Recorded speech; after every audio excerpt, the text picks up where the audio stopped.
తిరుపతి జిల్లా పుత్తూరు పట్టణంలో వైఎస్సార్ కాంగ్రెస్ పార్టీ ఆధ్వర్యంలో నిరసన జ్వాలలు మిన్నంటాయి.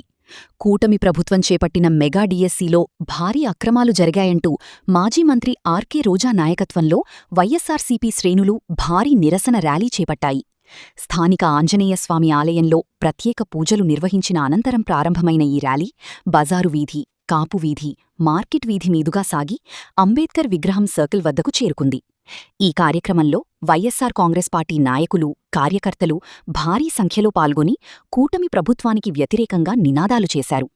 మెగా డిఎస్సిలో అక్రమాలు జరిగాయని, దీనిపై తక్షణమే సీబీఐ విచారణ జరిపించాలని మాజీ మంత్రి ఆర్కే రోజా డిమాండ్ చేశారు.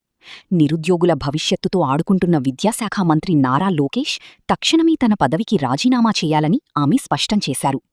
గత 2 ఏళ్లుగా పెండింగ్లో ఉన్న ఫీజు రీయింబర్స్మెంట్ బకాయిలను వెంటనే విడుదల చేయాలని, అలాగే ఎన్నికల ముందు హామీ ఇచ్చిన విధంగా నిరుద్యోగ భృతిని చెల్లించాలని ఆర్కే రోజా డిమాండ్ చేశారు. కూటమి ప్రభుత్వం వైఎస్సార్ కాంగ్రెస్ పార్టీ చేపడుతున్న రిలే నిరాహార దీక్షలు, నిరసన ర్యాలీలపై కక్ష సాధింపు చర్యలకు పాల్పడుతోందని ఆమె ఆగ్రహం వ్యక్తం చేశారు. నారా లోకేష్ రాజీనామా చేసే వరకు నిరుద్యోగుల తరఫున తమ పోరాటం ఆగదని ఈ సందర్భంగా ఆర్కే రోజా స్పష్టం చేశారు. అలాగే అర్హులైన వాళ్ళకి ఉద్యోగం ఇవ్వకుండా, రాత పరీక్ష లేకుండా లక్షలాది డబ్బు దోచుకొని ఉద్యోగం ఇచ్చిన విధానంపై డిఎస్సి అభ్యర్థులు చేపట్టిన ఈ యొక్క మెగా డిఎస్సి మీద సిబిఐ విచారణ జరగాలి. ఈ పేపర్ లీకేజ్ని, అలాగే దొంగ సర్టిఫికెట్లతో ఉద్యోగాన్ని ఇచ్చిన లోకేష్ వెంటనే రాజీనామా చేయాలి. అలాగే అర్హులైన వారికి మళ్ళీ ఉద్యోగాలు ఇచ్చే విధంగా వారు చేసిన తప్పుల్ని సరిదిద్దుకోవాలని చెప్పి వైఎస్ఆర్ కాంగ్రెస్ పార్టీ డిఎస్సి అభ్యర్థులకి అందరికీ సపోర్టివ్గా చాలా రోజులుగా మరి అండగా నిలబడుతూ ర్యాలీలు, నిరాహార దీక్షలు, అలాగే టౌన్ హాల్ మీటింగ్లు పెట్టి ప్రభుత్వానికి చేరవేస్తున్నాం. అయినా కూడా చంద్రబాబు నాయుడు గారు కానీ, లోకేష్ కానీ చీమ కుట్టినట్టు కూడా లేదనటానికి నిదర్శనం. ఈరోజు బాధ్యతతో విద్యాశాఖ మంత్రి ఆయన మీద వస్తున్న అలిగేషన్స్ కి ప్రెస్ మీట్ పెట్టి సమాధానాలు చెప్పాల్సింది పోయి పోలీసులతో, తెలుగుదేశం పార్టీ గూండాలతో ఈరోజు ప్రశాంతంగా ఉద్యమం చేస్తున్న అందరి మీద ఎలా దాడులు చేస్తున్నారు, ఎలా కొట్టిస్తున్నారు, ఎలా కేసులు పెడుతున్నారు, కోడిగుడ్ల దాడి, అలాగే ఉచ్చపోయడం ఏంటి, చివరికి సైకోలుగా మారిపోవడం చూస్తున్నాం. మీరు డిఎస్సిని దగా డిఎస్సి చేయకుంటే ఎందుకు వణికిపోతున్నారు? ఎందుకు ఫ్రస్ట్రేషన్తో ఈ విధంగా దాడులు చేస్తున్నారు, అరెస్టు చేస్తున్నారు? మీరు తప్పు చేయలేదని మీకు నమ్మకం ఉంటే వెంటనే సిబిఐ విచారణ వేయించుకోండి. సిబిఐ విచారణలో తప్పు జరిగిందా లేదా అని నిరూపిస్తారు. జరుగుంటే లోకేష్ని శిక్షించండి, జరగకపోతే లోకేష్కి క్లీన్ చిట్ ఇవ్వండి. ఎందుకంటే రాజశేఖర రెడ్డి గారు ముఖ్యమంత్రిగా ఉన్నప్పుడు జగన్ గారి మీద అనేక విషయాల్లో దుమ్మెత్తి పోశారు. తన కొడుకు తప్పు చేయలేదన్న నమ్మకం ఉంది కాబట్టి రాజశేఖర రెడ్డి గారు జగన్మోహన్ రెడ్డి గారి మీద సిబిఐ విచారణ వేశారు. ఆ విచారణలో జగన్ గారు తప్పు చేయలేదు కాబట్టి క్లీన్ చిట్ వచ్చింది. మరి చంద్రబాబు నాయుడు గారికి ఆయన కొడుకు తప్పు చేయలేదన్న నమ్మకం లేదా? ఆయన తప్పు చేశాడన్న భయం ఉందా? అందుకే సిబిఐ విచారణ చేయట్లేదా అని నేను అడుగుతున్నా.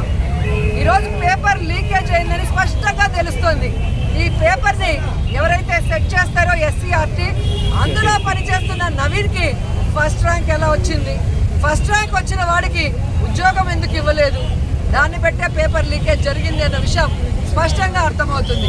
అలాగే జీవో 47 ఇచ్చి ఈరోజు రాత పరీక్ష లేకుండా ఉద్యోగాలు ఇవ్వాలని ఎందుకు జీవో ఇచ్చారు?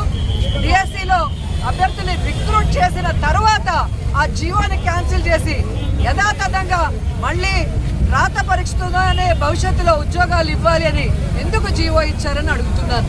అలాగే ఒరిజినల్ సర్టిఫికేట్స్ని పక్కన పెట్టి తెలుగుదేశం పార్టీ వాళ్ళు ఏదైతే తీసుకొచ్చారో ఫేక్ 420 ఈ యొక్క ఏవైతే సర్టిఫికేట్స్ ఉన్నాయో వాటితో ఉద్యోగాలు ఎలా ఇచ్చారని నేను అడుగుతున్నాను.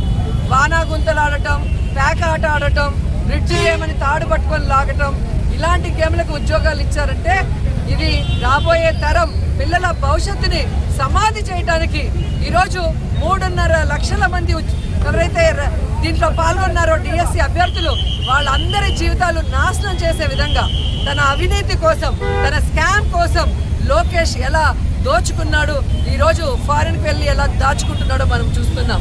ఎందుకంటే ఒక మంత్రి కానీ ముఖ్యమంత్రి కానీ ఒక ముఖ్యమైన అఫీషియల్ రాష్ట్రం వదిలి వెళ్ళేటప్పుడు ప్రజలకు తెలియజేయాల్సిన అవసరం ఉంది. ఎక్కడికి వెళ్తున్నారు ఏంటి అనేది ఒక ప్రకటన ఇవ్వాలి.